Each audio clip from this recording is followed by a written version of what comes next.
সুষ্ঠু নির্বাচন নিয়ে শঙ্কা জামায়াতের, সরকার ইসির বিরুদ্ধে পক্ষপাতমূলক আচরণের অভিযোগ। পাতানো ভোট হলে গভীর সংকটে পড়বে দেশ। হাড় কাঁপানো শীতে বিপর্যস্ত জনজীবন। নওগাঁয় মৌসুমের সর্বনিম্ন তাপমাত্রা 6.7।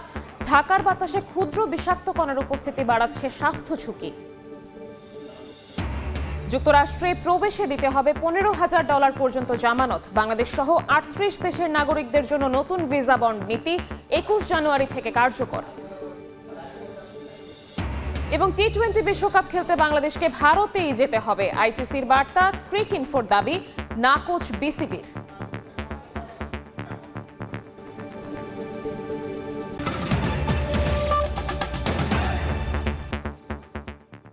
সময় সংবাদের সঙ্গে আছি আমি শবনব নিবিড়। সরকার ও ইসির বিরুদ্ধে পক্ষপাতমূলক আচরণের অভিযোগ তুলে জামায়াতে ইসলামী বলছে, সুষ্ঠু নির্বাচন নিয়ে জনমনে শঙ্কা রয়েছে। আমিরের সঙ্গে ইউরোপীয় এক্সটার্নাল অ্যাকশন সার্ভিস কর্মকর্তার বৈঠকের পর ব্রিফিংয়ে দলটি আরও বলেছে, পাতানো ভোট হলে গভীর সংকটে পড়বে দেশ। বুধবার সকালে রাজধানীর বসুন্ধরায় জামায়াত আমির ডাক্তার শফিকুর রহমানের ব্যক্তিগত কার্যালয়ে আসেন ইউরোপীয় এক্সটার্নাল অ্যাকশন সার্ভিসের এশিয়া ও প্রশান্ত মহাসাগরীয় বিভাগের পরিচালক পাওলা পাম্পালোনি। সঙ্গে ছিলেন বিভিন্ন দেশের কূটনীতিক। 1.5 ঘণ্টাব্যাপী বৈঠকে উঠে আসে বাংলাদেশের নির্বাচন ইস্যু। পরে সকাল 10:30টায় সংবাদ সম্মেলনে কথা বলেন জামায়াত নেতারা। আলোচনার নানা বিষয় তুলে ধরে দলটির নায়েবে আমির সৈয়দ আবদুল্লাহ মোহাম্মদ তাহের জানান, সুষ্ঠু ও নিরপেক্ষ নির্বাচনের অভাবেই বিগত দিনে রাজনৈতিক সংকট তৈরি হয়েছিল। আগামীতে পাতানো নির্বাচন হলে দেশ গভীর সংকটে পড়বে বলেও মনে করেন তিনি। গত 1-2 সপ্তাহ ধরে বাংলাদেশে সরকার এবং আমাদের ল এনফোর্সিং অথরিটি যারা আছে, ইনক্লুডিং সেনাবাহিনী, যেভাবে একটি বিশেষ দলের প্রতি ঝুঁকে পড়েছে এবং প্রশাসন যেভাবে একটা দলের আনুগত্য দেখাচ্ছে, এতেই আশঙ্কা তৈরি হয়েছে যে আগামী নির্বাচনটি কি আবার পাতানো নির্বাচন হবে কিনা। সরকার এবং নির্বাচন কমিশনের বিরুদ্ধে পক্ষপাতমূলক আচরণের অভিযোগ করে তাহের বলেন, সুষ্ঠু নির্বাচন নিয়ে জনমনে শঙ্কা তৈরি হয়েছে। এ শঙ্কা দূর না হলে জনগণ ফুঁসে উঠবে বলেও হুঁশিয়ারি দেন তিনি। যদি আগামী নির্বাচনটি অবাধ এবং সুষ্ঠু না হয়, নিরপেক্ষ না হয়, তাহলে ক্রাইসিস কিন্তু শেষ হবে না। ক্রাইসিস আবার নতুন করে তৈরি হবে এবং এটা আরও গভীরতর হবে। আগামী নির্বাচন নিরপেক্ষ ও অংশগ্রহণমূলক করতে সরকার এবং রাজনৈতিক দলগুলোর করণীয় নিয়েও বৈঠকে আলোচনা হয় বলে জানান জামায়াত নেতারা। শফিক মুন্সি, সময় সংবাদ, ঢাকা। জাতীয় প্রেসক্লাবে বেগম খালেদা জিয়ার স্মরণে শোক সভায় কথা বলছেন বিএনপির স্থায়ী কমিটির সদস্য আমির খসরু মাহমুদ চৌধুরী। সরাসরি যাচ্ছে সেখানে। নিজের দেশকে বেছে দিয়েছেন, নিজের মাটিকে বেছে দিয়েছেন, এর বাইরে আর কিছু করেন। এই দেশের ভালো মন্দের সাথে উনি মিশে গেছেন, মানুষের সাথে মিশে গেছেন। উনি কিন্তু ক্ষমতায়, ওনার রাজনৈতিক জীবনের ক্ষমতায় ছিলেন মাত্র 1/4 না, আরো কম। পুরো রাজনৈতিক জীবনের ক্ষমতায় কিন্তু ছিলেন 20-25% সময়, বেশি না। কিন্তু ওনার পুরো জীবনের বাকি সময়টুকু, বৃহৎ সময়টুকু, অধিকাংশ সময় উনি আন্দোলন সংগ্রামের মধ্যে ছিলেন। এটা হয়তো আমাদের অনেকের মাথায় আসে না। অধিকাংশ সময় উনি আন্দোলন সংগ্রামে ত্যাগ স্বীকার মাধ্যমে রাজনীতি করেছেন। জাতিকে সাহস জুগিয়েছেন, আমাদেরকে সাহস জুগিয়েছেন। আমরা যে দীর্ঘ 30 বছর, এরপরে বিগত 15-16 বছর আমরা যে সাহসের সাথে আমাদের দল, বাংলাদেশ জাতীয়তাবাদী নেতা কর্মীরা জ্বলে পুড়ে খাঁটি সোনায় পরিণত হয়েছে, সেই সাহস বেগম জিয়া জুগিয়েছে আমাদের মধ্যে। সেই সাহস সৃষ্টি করেছেন উনি, ওনার সাহসিকতার জন্য, ওনার ত্যাগের জন্য। ওনার কঠিন অবস্থানে যাওয়ার জন্য, আপোষহীনতার জন্য। আপনারা চিন্তা করেন, উনি রাজনীতিতে আসছেন, যখন সরাসরি রাজনীতিতে আসছেন, এই যে স্বৈরাচারের সাথে একজন নেতা শুরু থেকে শেষ পর্যন্ত একদিনের জন্য আপোষ করেন না, একজন নেতা। আর বাকি যারা আছে সবাই বিভিন্ন সময়ে এরশাদের সাথে সহযোগিতা করে নির্বাচনে অংশগ্রহণ করেছেন, বিভিন্ন সুযোগ সুবিধা নিয়েছেন। একমাত্র ব্যক্তি শুরু থেকে শেষ পর্যন্ত 1 মিনিটের জন্য কোনো আপোষ করেন। জাতীয় প্রেস ক্লাবে বিএনপি চেয়ারপারসন বেগম খালেদা জিয়ার স্মরণ সভায় কথা বলছিলেন বিএনপির স্থায়ী কমিটির সদস্য আমির খসরু মাহমুদ চৌধুরী। তার বক্তব্যের বাকি অংশ দেখতে ভিজিট করুন সময় টিভির ফেসবুক পেজে। ত্রয়োদশ জাতীয় সংসদ নির্বাচনে মনোনয়নপত্র গ্রহণ বা বাতিলে রিটার্নিং কর্মকর্তাদের দেওয়া সিদ্ধান্তের বিরুদ্ধে আপিলের তৃতীয় দিন আজ। এই মুহূর্তে রাজধানীর আগারগাঁওয়ে নির্বাচন ভবনে আছেন সহকর্মী কাউসারা চৌধুরী কুমু। সরাসরি যাচ্ছি তার কাছে। কুমু, সারা দেশ থেকে দেয়ার রিটার্নিং অফিসারের সিদ্ধান্তের বিরুদ্ধে আপিলের তৃতীয় দিন চলছে আজ। নির্বাচন কমিশনে আমি গত 2 দিন থেকেই বলে আসছি যে নির্বাচন কমিশন সারা দেশ থেকে আয়োজন করেছে, যাতে করে 10টি অঞ্চলে ভাগ করেছে এবং এখানে সারা দেশের যেসব প্রার্থী অথবা সংক্ষুব্ধ কোনো ব্যক্তির যদি কারো মনোনয়নপত্র রিটার্নিং অফিসারের সিদ্ধান্তের বিরুদ্ধে মতামত যদি থাকে সেক্ষেত্রে আপিল করতে পারবে। আজও করছে, গত 2 দিনে প্রায় 164 জন করেছিল। আজকে আমরা দেখেছি সকাল থেকে এখন পর্যন্ত প্রায় 27 জনের মতো আপিল করেছে এবং বেশিরভাগই কিন্তু করছে যাদের মনোনয়নপত্র বাতিল হয়ে গেছে তারাই মূলত আপিল করছেন। ছোটোখাটো ভুল আছে এবং তাদের অভিযোগ করছে বিশেষ করে এইসব সম্ভাব্য প্রার্থীরা যে একই প্রার্থীর ক্ষেত্রে বিভিন্ন রকম বিবেচনা করা হয়েছে, অর্থাৎ প্রশাসন অথবা রিটার্নিং কর্মকর্তা তাদের নিরপেক্ষতা বজায় রাখতে পারেনি। সেক্ষেত্রে প্রার্থীর চেহারা দেখে এবং দল দেখে মূলত সিদ্ধান্তগুলো নেওয়া হয়েছে, এ ধরনের অভিযোগ করছে যারা বিশেষ করে আপিল করতে এসেছেন। আমরা এটাও দেখেছি অনেকের মনোনয়নপত্র বাতিল হয়েছে, কারো দ্বৈত নাগরিকত্বের কারণে, কারো দেখেছি যে আয়কর রিটার্ন দাখিল করতে পারেননি। এবং সবচেয়ে বেশি যেসব কারণে প্রার্থিতা বাতিল হয়েছে সেসবগুলো হলো দ্বৈত যে 1% ভোটের কারণে। কারণ আমরা দেখেছি যে বিশেষ করে স্বতন্ত্র প্রার্থীদেরই মনোনয়নপত্রটি বাতিল বেশি হয়েছে। তারা অভিযোগ করছেন এমন বিষয় এসে যে এই 1%-এর বিধান থাকায় তারা নানা রকম বাধার সম্মুখীন হচ্ছে, বড় রাজনৈতিক দলগুলো বা প্রতিপক্ষ তাদের বাধাগ্রস্ত করেছে, যার কারণে কাগজগুলো জমা দিতে পারেনি। নির্বাচন কমিশন থেকে এই মুহূর্তে এটাই ছিল আমার কাছে সবশেষ তথ্য।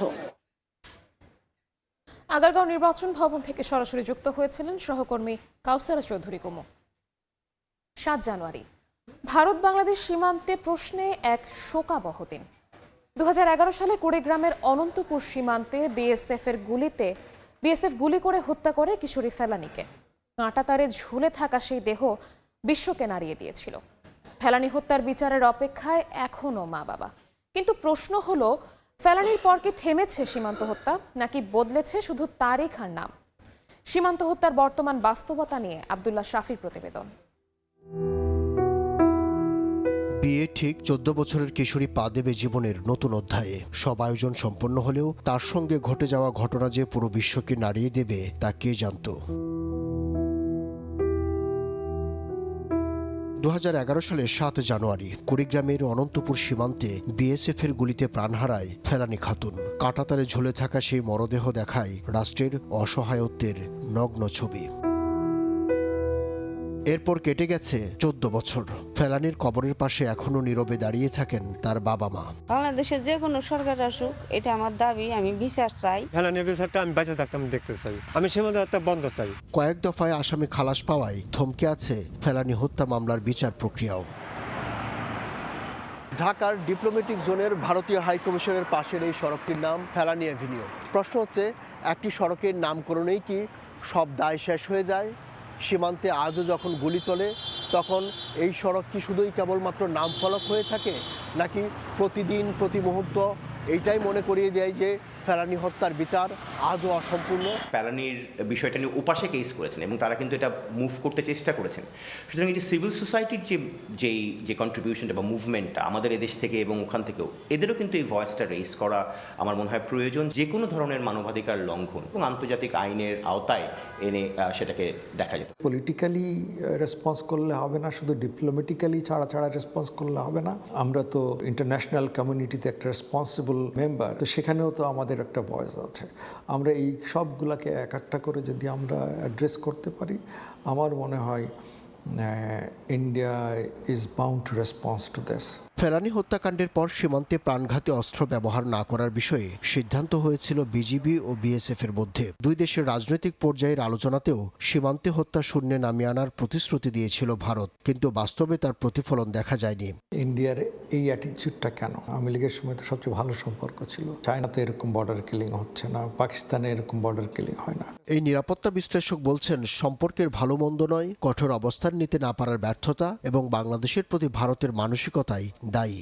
ওই মেন্টাল সাইকিটাও ডেভেলপ করে যে বাংলাদেশে এরা যারা আছে তাদের লাইফ খুব একটা ইম্পর্টেন্ট না, তারা প্রতিবাদ করতে পারবে না, এবং আপনি তাদেরকে দেখেন শত্রু হিসাবে। ফেলানীর ঘটনা দুই দেশের সীমান্ত সম্পর্কের প্রতীক উল্লেখ করে বিশ্লেষকরা বলেন, সীমান্তে হত্যা কমিয়ে আনতে রাষ্ট্রকেই কঠোর পদক্ষেপ নিতে হবে। পিপলস ম্যান্ডেট নিয়ে আসা গভর্নমেন্টের এই স্টেকটা আরো গুরুত্বপূর্ণ থাকবে। আব্দুল্লাহ শাফি, সময় সংবাদ, ঢাকা।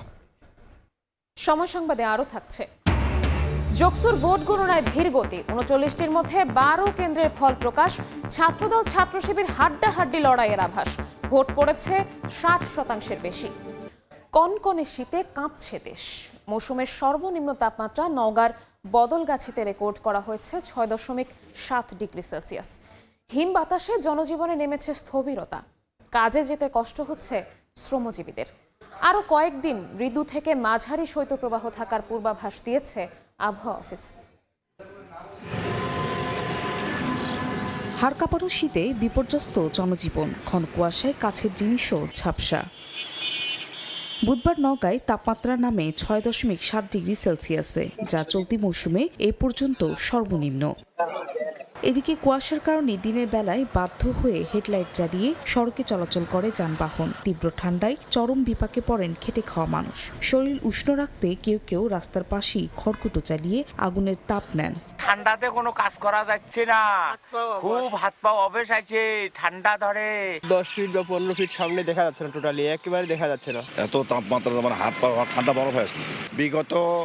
গত বছরের চেয়ে এই বছর অনেক ঠান্ডা। শীতে আমাদের অবস্থা খুবই খারাপ, গরিব মানুষ কাপড় চোপড় নাই, ঠান্ডা গাড়ি চালায়, ঠান্ডা গাড়িও চালাইতে পারি না। বাতাসের আবহাওয়া, কুয়াশা, এই কারণে নদীর পাড়ে আমরা যারা থাকি এদের একটু সমস্যা বেশি। আরও কয়েকদিন দেশের বিভিন্ন জেলায় মৃদু থেকে মাঝারি শৈত্যপ্রবাহ থাকার পূর্বাভাস দিয়েছে আবহাওয়া অফিস। আগামী কয়েকদিন ধরে মৃদু থেকে মাঝারি ধরনের শৈত্যপ্রবাহ বয়ে যেতে পারে, তবে এই সময়ে দিন ও রাতের তাপমাত্রা সামান্য বৃদ্ধি পেতে পারে। এদিকে শীতের সঙ্গে পাল্লা দিয়ে বেড়েছে ঠান্ডাজনিত রোগ। নিউমোনিয়া, ডায়রিয়া ও শ্বাসকষ্টে সবচেয়ে বেশি আক্রান্ত হচ্ছে বয়স্ক ও শিশুরা। হাসপাতালগুলোতে রোগীর চাপে হিমশিম অবস্থা চিকিৎসক নার্সদের। ফাহরিয়া ফারজানা, সময় সংবাদ। এই মুহূর্তে নওগাঁয় আছেন সহকর্মী এমআর রকি। শীতের আরও খবর জানতে সরাসরি যাচ্ছি তার কাছে। রকি, মৌসুমের সর্বোচ্চ শীতের দাপট এই মুহূর্তেই বরেন্দ্র জনপদের উপর দিয়ে বয়ে যাচ্ছে। একদিকে হিম বাতাস, অন্যদিকে কনকনে ঠান্ডা। পুরো এই এলাকার জনজীবন অনেকটা স্থবিরতা।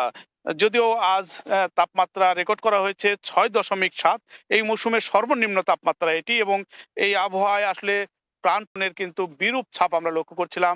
কর্মজীবী মানুষরা যারা এই মুহূর্তে কাজকর্ম নিয়ে বের হবেন তাদের জন্য কিন্তু বেশ কষ্টই আমরা দেখছিলাম, এবং অনেকেই এটা এই মৌসুমে কিন্তু ধান রোপণের একটা ভর মৌসুম।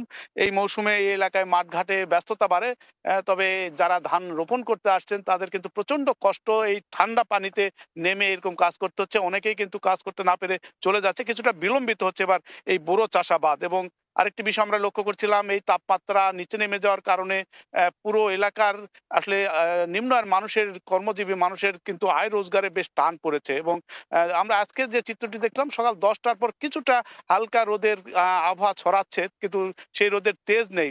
কিন্তু বিকেল হলে একেবারে কিন্তু তীব্র কনকনে যে হিম বাতাস, সেই বাতাসের কারণে স্বাভাবিকভাবে জনজীবন অনেকটাই স্থবিরতা এবং অনেকেই বের হতে ভয় পাচ্ছেন, কাজকর্মে নামতে ভয় পাচ্ছেন। এর মূল কারণই হচ্ছে একদিকে হিম বাতাসের যে দাপট এবং এই জনপদে শীতের যে প্রভাব তা কিন্তু কিছুটা বাড়তি হয়ে থাকে। এবং এবার পৌষের প্রথম থেকে এই বাড়তি তাপমাত্রার পারদ এই এলাকার মানুষকে অনেকটাই কিন্তু কাবু করে রেখেছে। এবং আমরা এর জন্য মূল বিষয়টি যারা আবহাওয়াবিদ বা পরিবেশবিদদের দিক থেকে বলা হচ্ছিল যে এই জনপদের একদিকে জলবায়ু বিরূপ প্রভাব, নদী নালাগুলো মৌসুমের আগেই শুকিয়ে যাওয়ার কারণেই কিন্তু এই বিরূপ ছাপ এই এলাকার প্রভাব সরাসরি কিন্তু এলাকাবাসীকে অনুভব করতে হয়। সব মিলে কিন্তু এই তাপমাত্রা একেবারেই এই জনপদের মানুষকে অনেকটাই নাজেহাল করে রেখেছে।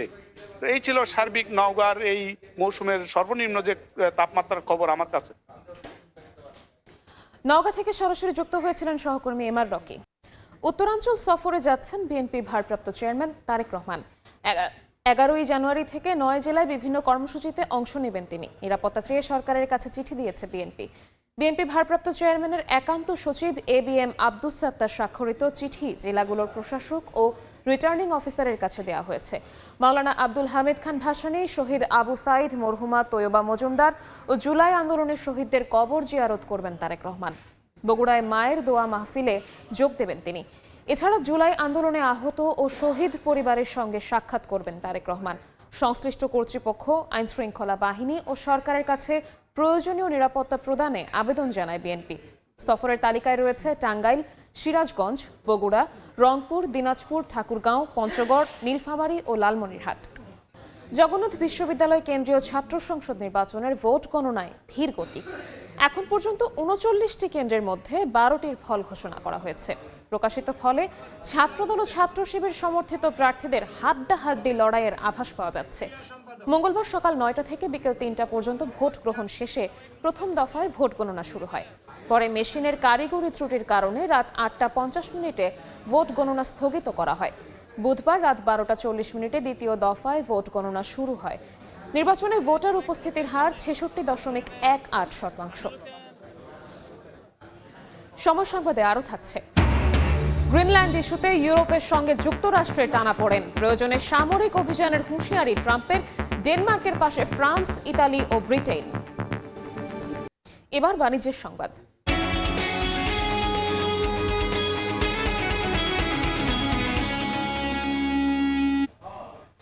ইউরোপ আমেরিকার অস্থিতিশীল পরিস্থিতিতে কেনাকাটা কমিয়ে দিয়েছেন সেখানকার নাগরিকরা। এমন নানামুখী জটিলতায় কঠিন চ্যালেঞ্জের মুখে বাংলাদেশের পোশাক শিল্প। মার্কিন ট্যারিফ পরিশোধে বিদেশি বায়াররা যেমন সিদ্ধান্তহীনতায় রয়েছেন, তেমনি বাংলাদেশের সংসদ নির্বাচন নিয়ে কিছুটা উত্তেজনা থাকায় অর্ডার ক্রমশ কমছে। তবে নির্বাচনের পর স্থিতিশীল পরিস্থিতিতে অর্ডার বাড়াবে বলে আশা ব্যবসায়ীদের। নূরজামাল আতিকের ক্যামেরায় বিস্তারিত জানাচ্ছেন কমল দে। চলতি অর্থ বছরের 6 মাসের মধ্যে জুলাই মাসে রেকর্ড 25% প্রবৃদ্ধিতে প্রায় 4 বিলিয়ন মার্কিন ডলারের পণ্য রপ্তানির পরপরই মার্কিন ট্যারিফ জটিলতার কবলে পড়ে বাংলাদেশের গার্মেন্টস সেক্টর। আপাতত ট্যারিফ সংকটের সমাধান হলো পরবর্তী বাকি 5 মাসে রপ্তানি আয় কমার সঙ্গে সঙ্গে প্রবৃদ্ধিও কমেছে। ডিসেম্বরে যেটা আমরা ফাইনাল রিপোর্টটা ইপিপি থেকে পেয়েছি, সেখানের মধ্যে আমরা মাইনাসের দিকে আছি। সেটা শুরু হয়েছিল কিন্তু ট্রাম্পের ট্যারিফের ইম্পোজ করার পর থেকে, তখন থেকেই কিন্তু আমাদের অর্ডারটা কমতেছে। বাংলাদেশের রাজনৈতিক পরিস্থিতির কারণে বায়ার প্রতিষ্ঠানগুলো অর্ডার দেওয়ার ক্ষেত্রে ধীরে চলনীতিতে চলছে বলে দাবি বিজিএমই এর। দেশের স্টেবিলিটির একটা ব্যাপার স্যাপার থাকে, সামনে ইলেকশন আছে, বায়াররা চিন্তা করতেছে যদি অর্ডার দেয়, অর্ডারটা যদি ঠিক মতো না উঠে তাইলে ওদের তো একটা বিশাল লস আছে। ওইটা চিন্তা করে হয়তো এরা আমাদের দেশে এই মুহূর্তে অর্ডার কম দিয়ে অন্য দেশে অর্ডারটা বাড়াইছে। অবশ্য বাংলাদেশের তৈরি পোশাক অর্ডার কমার ক্ষেত্রে আরও বেশ কয়েকটি কারণ চিহ্নিত করেছেন ব্যবসায়ী সংগঠনগুলো। এর মধ্যে ইউরোপীয় আমেরিকার মতো ক্রেতা দেশগুলোতেও চলমান অর্থনৈতিক অস্থিরতাও অন্যতম কারণ। যুদ্ধ বিদ্রোহ বিভিন্ন ধরনের অস্থিরতার কারণে, একটা অর্থনৈতিক মন্দার কারণে কিন্তু ওরাও কম কিনেছে। 2024-25 অর্থ বছরে 39.34 বিলিয়ন মার্কিন ডলারের তৈরি পোশাক রপ্তানি করেছেন বাংলাদেশের গার্মেন্টস মালিকেরা। নানা সংকটের মাঝেও এগিয়ে চলেছে দেশের তৈরি পোশাক খাত। এখন মার্কিন ট্যারিফ সহ নানা জটিলতায় যে সংকট সৃষ্টি হয়েছে, আগামীতে তা কেটে যাবে এবং বাংলাদেশের গার্মেন্টস সেক্টর আগের পর্যায়ে পৌঁছাবে, এমনটি বলছেন গার্মেন্টস মালিকেরা। চট্টগ্রামের বায়েজিদ শিল্পাঞ্চল থেকে কমল দে, সময় সংবাদ। কাগজ নির্ভরতা কমিয়ে ব্যবসায়ীদের কর রিফান্ড প্রক্রিয়া ডিজিটাল করেছে এনবিআর। সকালে অনলাইন ভ্যাট রিফান্ড প্রসেস উদ্বোধন করেন সংস্থাটির চেয়ারম্যান মোহাম্মদ আব্দুর রহমান খান। করদাতাকে আর ভ্যাট অফিসে যেতে হবে না, ফলে রিফান্ড প্রক্রিয়ায় গতি বাড়বে। ই-ভ্যাট সিস্টেমে জমা থাকা তথ্যের ভিত্তিতে কর কর্মকর্তারা ব্যবসায়ীদের প্রাপ্য রিফান্ড বুঝিয়ে দেবেন। এজন্য ব্যবসায়ীদের অনলাইনে আবেদন করতে হবে।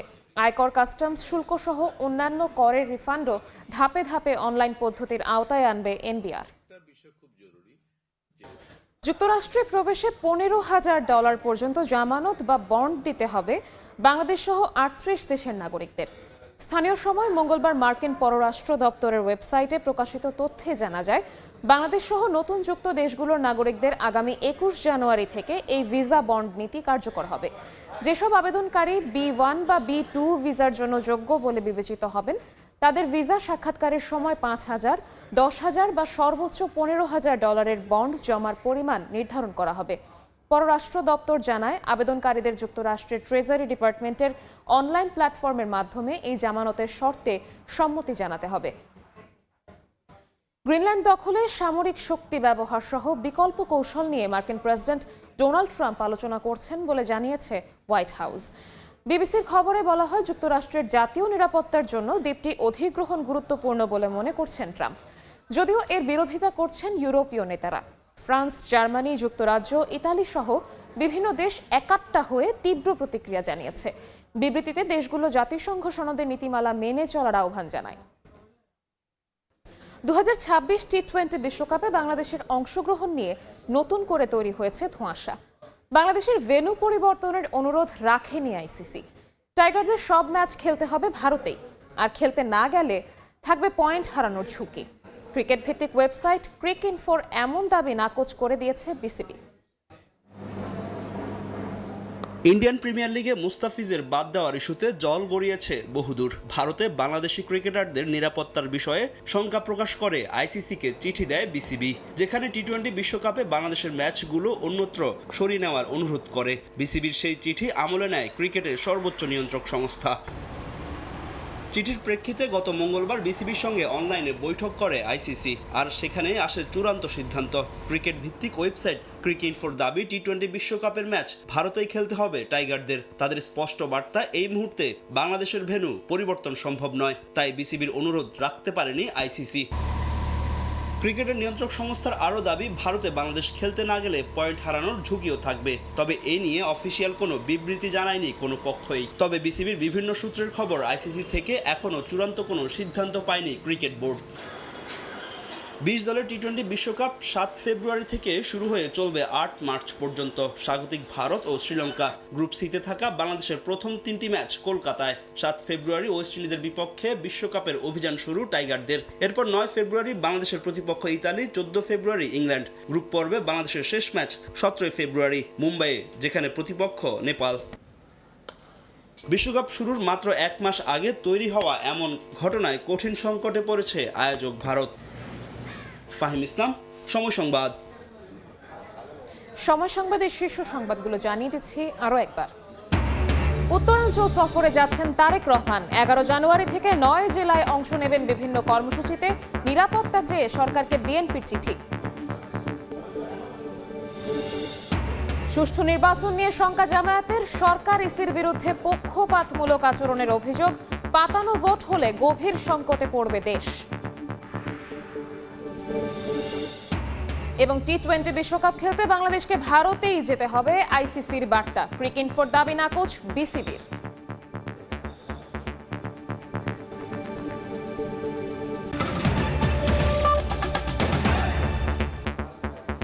এই ছিল দুপুর 12টার সময় সংবাদে। এরপর খেলার সময় সঙ্গে থাকবেন সহকর্মী মাকসুম আলম খান। শব্দ নিবিড়, আপনাকে ধন্যবাদ। খেলার সময়ের আয়োজন নিয়ে আসছি কিছুক্ষণ পর, সঙ্গেই থাকুন সময়ের।